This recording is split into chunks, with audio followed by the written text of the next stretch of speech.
안녕하세요. 한 주간의 인공지능 동향 전해드리는 주간 인공지능입니다. 인공지능 기술이 또 한 단계 발전했습니다. 인공지능이 동영상을 보고 어떤 동작을 배워서 따라하게 만드는 기술이 나왔습니다. 인공지능 연구소인 오픈 AI와 컴퓨터 칩을 만드는 엔비디아가 지난주에 이런 기술을 내놨는데요. 같이 연구를 한 것은 아니고 우연히 앞서거니 뒤서거니 비슷한 연구 결과를 발표했습니다.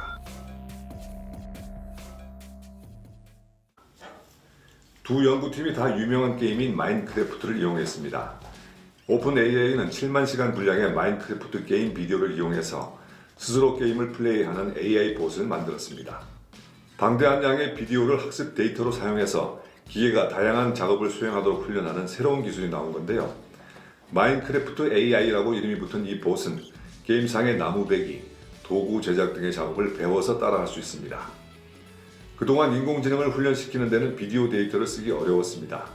글이나 사진과는 다르게 비디오는 어떤 행동을 하면 결과로 어떤 일이 일어난다는 식으로 동작의 각 단계마다 레이블을 지정해줘야 인공지능이 알아듣기 때문입니다. 그런데 사람 손으로 이런 레이블을 일일이 단다면 엄청나게 많은 시간이 필요하기 때문에 충분한 양의 데이터 세트를 만들기가 어려워서 그동안 비디오를 통한 인공지능 훈련도 사실 불가능했습니다. 그런데 오픈 AI와 엔비디아가 이 문제를 해결한 겁니다. 오픈 AI는 먼저 수작업으로 레이블을 단 비디오 데이터를 2000시간 분량으로 만들었습니다. 키보드와 마우스의 동작마다 레이블을 지정하는 방식으로요. 그런 다음에 이 레이블이 지정된 데이터 세트로 또 다른 신경망 모델을 훈련시켜서 그 모델이 인터넷에서 수집한 7만 시간 분량의 다른 비디오 데이터에 레이블을 자동 지정하도록 했습니다.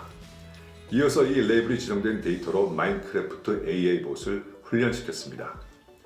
엔비디아도 오픈 AI와 비슷한 방식으로 비디오 데이터를 형성했는데요. 특정한 비디오 클립을 마인크래프트 게임의 특정 활동과 연결하는 마인클립이라는 프로그램을 만들어서 레이블링 문제를 해결했습니다. 엔비디아가 오픈 AI의 발표 사흘 뒤에 내놓은 모델의 이름은 마인도저입니다. 이 인공지능 에이전트는 명령글을 입력하면 마인크래프트 게임에서 사막에서 피라미드 찾기나 포털 구축과 같은 지시받은 작업들을 해냅니다. 오픈 AI와 엔비디아가 새로 개발한 기술은 현재 마인크래프트 게임에 국한되어 있지만 앞으로 인공지능 신경망이 비디오로 사람이 일하는 것을 관찰한 뒤에 동작을 따라할 수도 있는 모방 학습의 길을 열었습니다. 이런 모방 학습으로 인공지능이 로봇팔을 제어하거나 자동차를 운전하고 웹 검색도 할 수 있도록 만들 수 있다고 하는데요. 그래서 이 기술이 주목됩니다. 이어서 기술 동향 전해드립니다. 실험실에서 배양한 인공 뇌세포로 고전 탁구 게임 퐁을 할 수 있게 됐습니다. 호주 스타트업 코티컬랩이 다중전극 어레이 실리콘에서 살아있는 뉴런을 배양한 생물학적 컴퓨터 칩 DC 브레인을 컴퓨터에 연결해서 퐁 게임 실행에 성공했습니다. 뉴런과 실리콘을 연결해서 인공지능을 생성하는 완전히 새로운 컴퓨팅 기술인데요. 인간처럼 생각하는 AI를 만들 수 있는 새로운 길을 열 수 있을 것으로 기대되고 있습니다. 아마존이 어린이를 위해서 애니메이션 스토리를 생성하는 새로운 AI 도구인 크리에이트 위드 알렉사를 출시했습니다. 이 도구는 아마존의 에코쇼 장치에서 대화형 AI와 생성형 AI를 사용해서 알렉사의 안내에 따라 어린이들이 선택한 애니메이션 캐릭터로 영상과 음악이 포함된 독특한 이야기를 만듭니다. 어린이는 알렉사 이야기를 만들어요 라는 간단한 문구를 말하고 몇 가지 옵션을 선택하게 되고 알렉사는 이에 따라서 독창적인 이야기를 만들어냅니다. 영상 속 배우의 나이를 조절해주는 인공지능 기술이 개발됐습니다. 디즈니가 TV나 영화에서 배우들의 시각적 나이를 바꿔주는 새로운 신경망을 만들었는데요. 이를 활용하면 TV 또는 영화 제작 비용과 시간을 대폭 줄일 수 있을 것으로 기대됩니다. 배우의 외모를 젊게 또는 나이 들어 보이게 바꿀 수 있습니다. 디즈니의 기술은 특히 움직이는 영상에 적용할 수 있어서 기존 컴퓨터 그래픽 기술과는 다릅니다.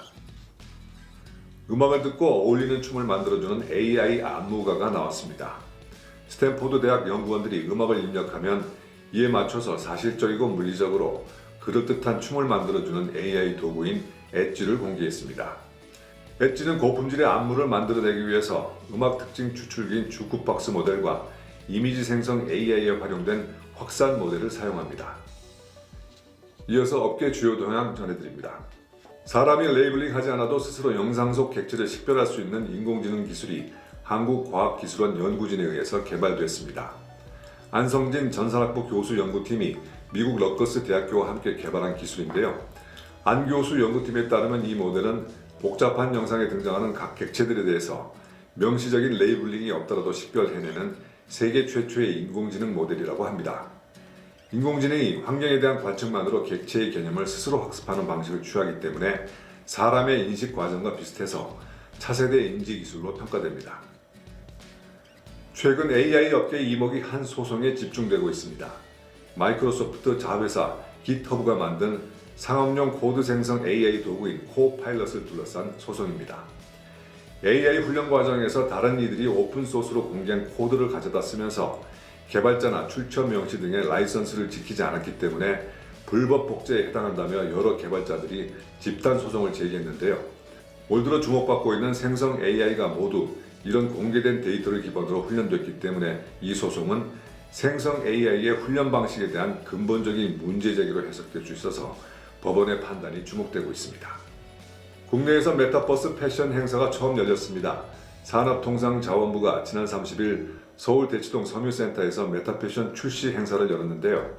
앞서 지난 5월 제작 발표회에서 제시한 컨셉트를 바탕으로 유명 디자이너들이 배우 한선화 등 셀럽들과 협업해서 시범 제작한 결과물 30벌을 동영상으로 공개했습니다.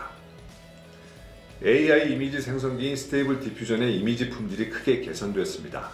개발사인 스테빌리티 AI가 두 번째 버전을 배포했는데요. 생성되는 이미지의 기본 해상도를 최대 2048x2048 픽셀까지 나올 수 있게 했습니다. 또 원본 이미지의 내용을 유지하면서 변형을 만들어내는 뎁스 투 이미지라는 기능도 새로 추가하고 이미지의 일부를 빠르게 전환할 수 있는 인페이팅 기능도 업그레이드했습니다. 회사 측은 이 밖에 버전 2에 성인 콘텐츠를 걸러내는 필터를 배치해서 부적절한 이미지를 생성하지 못하도록 했다고 밝혔습니다. 주간 인공지능이었습니다. 감사합니다.